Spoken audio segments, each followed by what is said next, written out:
disproportionate number of them are here in the United States, the richest country on earth. Just over 4% of the world's population, more than 20% of those reported deaths. More than 5,000 people are now dying in America from COVID-19 every week. We can overcome this challenge, but we must learn from the mistakes. Responsible leadership matters, science matters, cooperation matters, and misinformation kills. So science matters. So this is interesting. A new Pew study finds that 62% of Americans on the left trust scientists a lot to do the right thing for the country. When you poll Americans on the right, that number falls staggeringly to just 20%. And this is what we heard from Olivia Troy today, that former advisor to Mike Pence. She says, I think there are still people walking around the White House today who don't actually believe this virus is real. Jake? Wow. All right, Nick Watt, thank you so much for that report. We've also got some breaking news in our health lead. One of the companies working on an antibody cocktail, which could theoretically prevent or treat coronavirus infections, has just released some promising new results from some of its human trials. CNN chief medical correspondent Dr. Sanjay Gupta joins me now. Sanjay, tell us more about this. Yeah, so this is Regeneron, a company that you may have heard of. We've been keeping an eye on for some time. And the type of product that we're talking about here is something known as a monoclonal antibody. So it's basically a couple of antibodies that are found to help neutralize this virus. They create a cocktail of these two antibodies, and they've been giving it to people in these very early trials, Jake. And let me emphasize that. What I'm sharing with you has not been peer reviewed. It's only come to us through a press release. So we got to give these caveats. We wouldn't normally be talking about studies so early. We're not in the middle of a pandemic. But what they showed, Jake, was that in people who had symptoms but were not hospitalized, did not need to be hospitalized, in this study it seemed to decrease the length of time that they had symptoms. And also importantly, it seemed to decrease the amount of virus in their nose and their mouth. And that's really important because that would likely make them less contagious as well.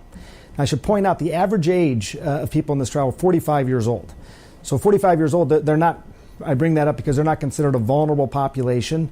So if you're 45 years old and you're getting sick, would you go get this antibody therapy?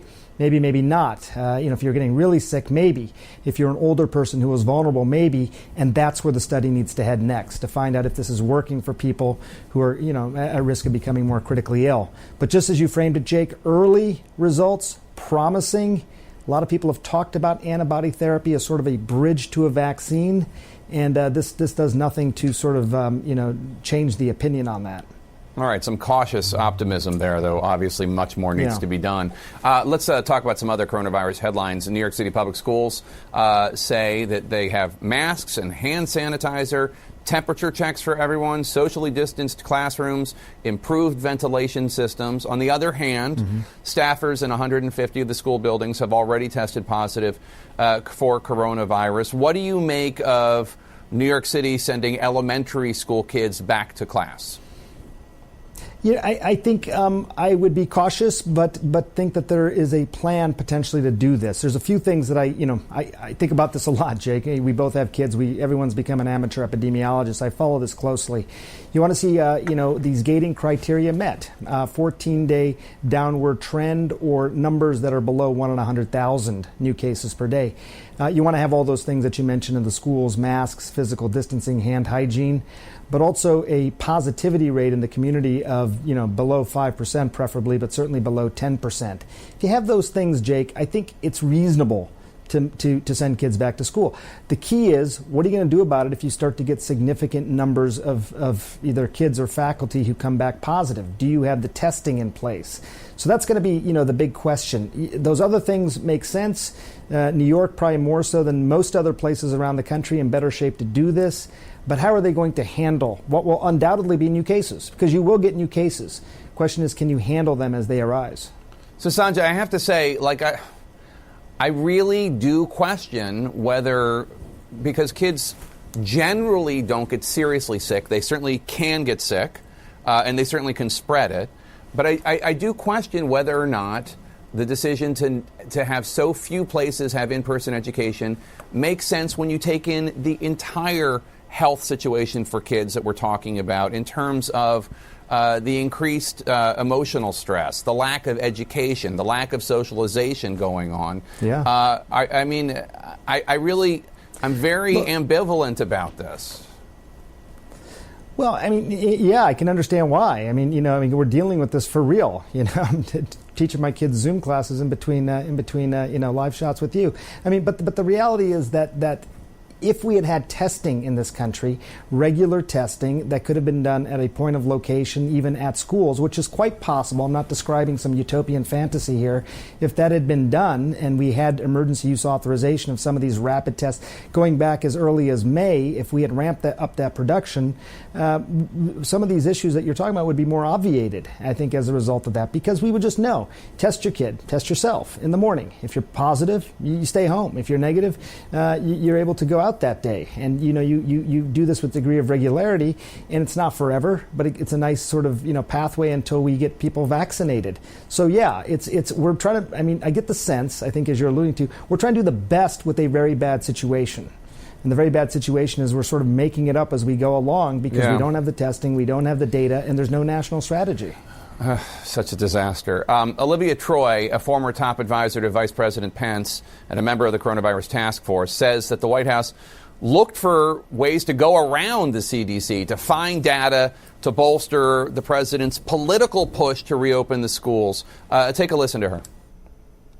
It was people within the White House specifically tasking more junior level staff to try to find alternate data that fit the narrative that they wanted, which was it only affects, people above the age of 75, and it doesn't affect younger school children. It was all part of the narrative of we need to open up these schools. We need to open them up now.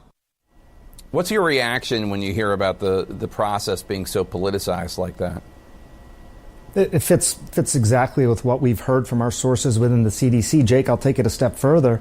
These two documents that we reported on a lot over the past several weeks. One was that asymptomatic people who've been exposed don't need to be tested. That guidance was dropped into the CDC's website, Jake, without vetting by the CDC. That wasn't just political. That was forced down the CDC into the CDC's website. There was another document back on July 23rd. You may remember this. It was titled "The Importance of Reopening Schools in the Fall." As soon as that document, again, was placed on the CDC's website without the typical vetting process, I was getting calls from some of my sources at the CDC. Can you believe this? The importance of reopening schools. It was an editorial headline, which right away made many people at the CDC sort of scratch their heads. It's not the type of headline you typically see at the CDC. Factors that go into school reopening. That would be a more typical headline. The importance of it made it sound like this is where we're headed, and here's how the CDC is going to be on board. So what Olivia has said, and other people have sort of echoed this, fits very much with the pattern that we've been seeing for months now. It's very sad how politicized the CDC and FDA have become. Dr. Sanjay Gupta, thank you so much. Really appreciate your time as always. Millions of new reasons why President Trump's claim that he has mastered the art of the deal just does not ring true. That's next. After the New York Times reported that President Trump has largely avoided paying federal income taxes, only $750 in 2016 and another $750 in 2017, the Times has followed up with a report that details that while Donald Trump may have played a billionaire on TV, in reality he was actually losing money bigly. According to the New York Times, the year Trump's reality show launched, he filed a tax return showing his businesses lost almost $90 million, but then he got the financial lifeline, a $427 million lifeline, and The Apprentice. CNN's Jeremy Diamond has more. President Trump and his allies can't seem to pick a response to the New York Times exposing Trump's years of tax dodging. First, it was totally fake news, made up, fake. But now, the IRS, somebody at the IRS leaked the document. I really believe that this is the IRS scandal, of this generation. Between the denials and the attacks, the president's still refusing to release any of his tax returns. Campaign officials relying on a false claim that an IRS audit is keeping him from disclosing the documents. But what did he pay in federal income refund taxes? That I told you, Jim, the president will release his taxes when the audit is complete. 18 years of tax documents obtained by the Times show Trump paid zero federal income tax in 11 of those years, fueled by hundreds of millions of dollars in financial losses, including $90 million in 2003. The next year, Trump hid that reality to prop up another kind of reality on TV. The Apprentice on NBC would become Trump's financial lifeline. Pocketing half the show's profits, Trump earned nearly $200 million over 16 years. And an even bigger payout came from the skyrocketing fame. Oreo has rejected my bid to buy the DSRL, so we lick race for it, right here with double stuffed gold. So what do you think of my Trump home mattress collection? Trump raked in $230 million in licensing deals, endorsements, and even get-rich-quick schemes. His methods of success can be taught to anyone who wants to have that power, knowledge, and know-how. But according to the Times, Trump was better at playing real estate tycoon than actually being one. Between 2000 and 2018, the paper reports his businesses lost nearly $175 million, even as he pumped his apprentice profits into his properties. The losses fueled more debt, more than $400 million of which is coming due in the next 4 years, drawing questions of conflicts of interest. Do you owe anybody money who is impacted by any decision you make as president of the United States? We need to know that. And Jake, today the president once again refusing to answer questions from reporters about his taxes, but he won't be able to avoid those questions for much longer. A senior Trump campaign official telling reporters aboard Air Force One that they expect taxes will be the first question out of the gate to the president. Jake?